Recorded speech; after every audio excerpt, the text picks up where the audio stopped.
Hi everyone. Greetings. We're in the Pure Worship book on page 193. The subheading is, What Warnings Has Jehovah Given? David's going to be watching the screen because I have the book. She has the book. But I'll read the paragraphs here. All right. Jehovah is slow to anger and has given ample warnings that he will destroy those who oppose him and threaten his people. Jehovah used such prophets as Jeremiah, Ezekiel, Daniel, Christ Jesus, and the apostles Peter, Paul, and John to warn of a great climactic battle. Jehovah has had these warnings recorded in his word. He also ensured that the Bible would become the most widely translated and distributed book in history. Throughout the earth, he has raised an army of volunteers who help others learn how to make peace with God and who warn of the coming great day of Jehovah. He has motivated his people to translate Bible study publications into hundreds of languages and to spend hundreds of millions of hours each year talking about the promises and the warnings found in his word. Jehovah has had all this work done because he does not desire anyone to be destroyed, but desires all to attain to repentance. What a privilege we have to represent our loving, patient God and to play a small part in spreading his message. Soon, however, time will run out for those who do not pay attention to the warnings. First, we want to say that the good news of Jesus Christ is not basically warnings, it's grace. It is a message of free salvation offered through the office and the mediatorship of one man, Jesus Christ, who happens to be the Son of God. So even the fact that you've been warning people, as you say plainly in this book, for 5 generations or more now, 6 really, since the 1870s, even that is a sign that you've got the wrong angle on Jesus Christ. It's the wrong angle on the Bible. God's not about, the message is not basically warning, although there's a warning implied in it that if you don't accept Jesus Christ. But it's not a warning. You've been warning people against Armageddon for 6 generations. Yeah. Why doesn't Paul do that? Yeah, why don't you find it in the 22 speeches in Acts? Yeah. It's there, but it's an afterthought. It's implied by the idea of Jesus Christ being our King. That's the message of the New Testament. But this sentence, it's in the, 14th paragraph here? Yeah. He also ensured that the Bible would become the most widely translated and distributed book in history. Yeah. And a big word stares at you when you read that.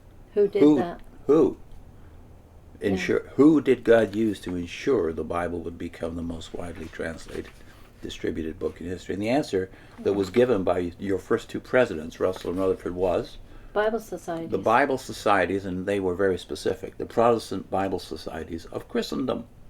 How come you don't know that now? And why don't you think about that? You know, the Bible is out there in all those languages, not because of the work you did. It's because of the work the Christians did. By far the world's best-selling book, and I wouldn't even put the word sell in there. I'd just say distributed, as you did. Oftentimes the Bible are published and distributed for free. And who does that? Well, Russell and Rutherford knew, and you do not. But it's still the truth. Like, what have you been doing for this 100 years since Russell died? And you give the answer really in paragraph 14, don't you? He has motivated his people to translate Bible study publications into hundreds of languages and to spend hours talking about promises and warnings found in the Bible. Why not just give these people the Bible? Did you ever go door to door promoting the Bible? No, I presenting the Bible. I don't remember, because we used to have, a feature. This is the book we're trying to place this month or whatever. I don't ever remember it being the Bible. So it could be a book, or certainly a magazine. That was the most frequent one. yeah, yeah, And maybe a tract that was put out once or twice a year. yeah, but never Bibles. No, And and do that's we still ever the give case. Bibles away free? I don't remember ever Now that would have been something.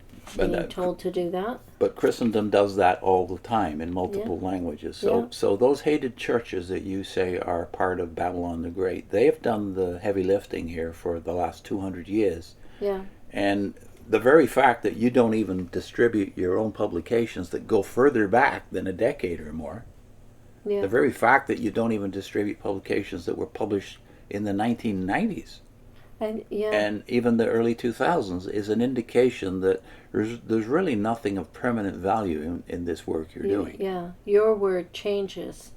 God's doesn't. So you're publishing books and saying, you're really saying God can't speak clearly. It's not enough they have the Bible. They need your books to understand the Bible. So, I know the accusation is because we promote books, commentaries, Christian publications. But when a Christian studies the Bible, they're studying the Bible, and they'll refer to a commentary. And it's not usually to understand the teaching. It might be more of a nuanced thing, like, okay, well, what does that word mean in Hebrew or Greek, or, what was the understanding of the people at the time about this or that? And then the commentaries will help you with those kinds of things. But they're not replacing the Bible. They're not telling you, you need this in order to understand it. Do the Jehovah's Witnesses really do Bible study? And in No. your heart, even if you're still a Jehovah's Witness, in your heart they don't do Bible study. They do publication study. And then they refer maybe to the Bible, and not usually in big chunks, just little bits and pieces. A verse here, a phrase there, as we pointed out in the Pure Worship book. Now that's a very large difference, and the larger difference, of course, is the reason Christendom distributes the Bible is because the Bible is the eternal book published by God Himself. Yeah. 2,000 years ago. It's never outdated, whereas your publications are immediately outdated. Even your commentary on Revelation, that continually updated. Your the more recent one on Revelation from the 80s, edit after edit after edit, till finally it was deleted entirely. Yeah. This is not the way of Christendom. So when you think of Bible study, the reason they do Bible study is because they take seriously words like, Isaiah 40 verse 8, the grass withers, the flower fades, but the word of our God will stand forever. So if you put a free Bible in the hands of people, you're giving eternal value to them. This is the means by which God has chosen to give eternal life to people, through the Word, and the Word become flesh. Yeah. And Christendom has honored that by making the Bible the center of their message from the beginning. That's not to say everybody in Christendom and every denomination does it equally well. No, like Russell and Rutherford said, it's basically the Protestant Bible societies that distribute the Bible. And that's only in the last 200 years. So thank God for them. And there's another verse that's probably even more famous than the one I just read, which is this: Christ, Matthew 24, verse 35. Heaven and earth will pass away, but my words will not pass away. You know the words of your presidents, your faithful and discreet slave, so-called, have passed away. Yeah. That's all the difference in the world, isn't it? You don't republish them.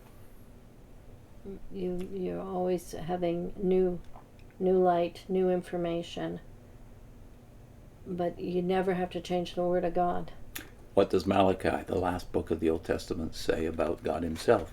I am Yahweh, I am Jehovah, I do not change. Amen.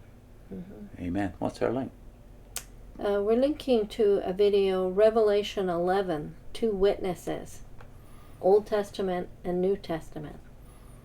And the Bible societies took the Bible to all the nations. That, I think, that the one you just mentioned to start with is from the Three Worlds discussion, and that's a whole playlist. The first book that has Charles Russell's name on it, Three Worlds, where they make the claim, Nelson Barber and he, that Christendom's already done this work. It now it now behooves us, Barbara and Russell, to explain it. See you next time.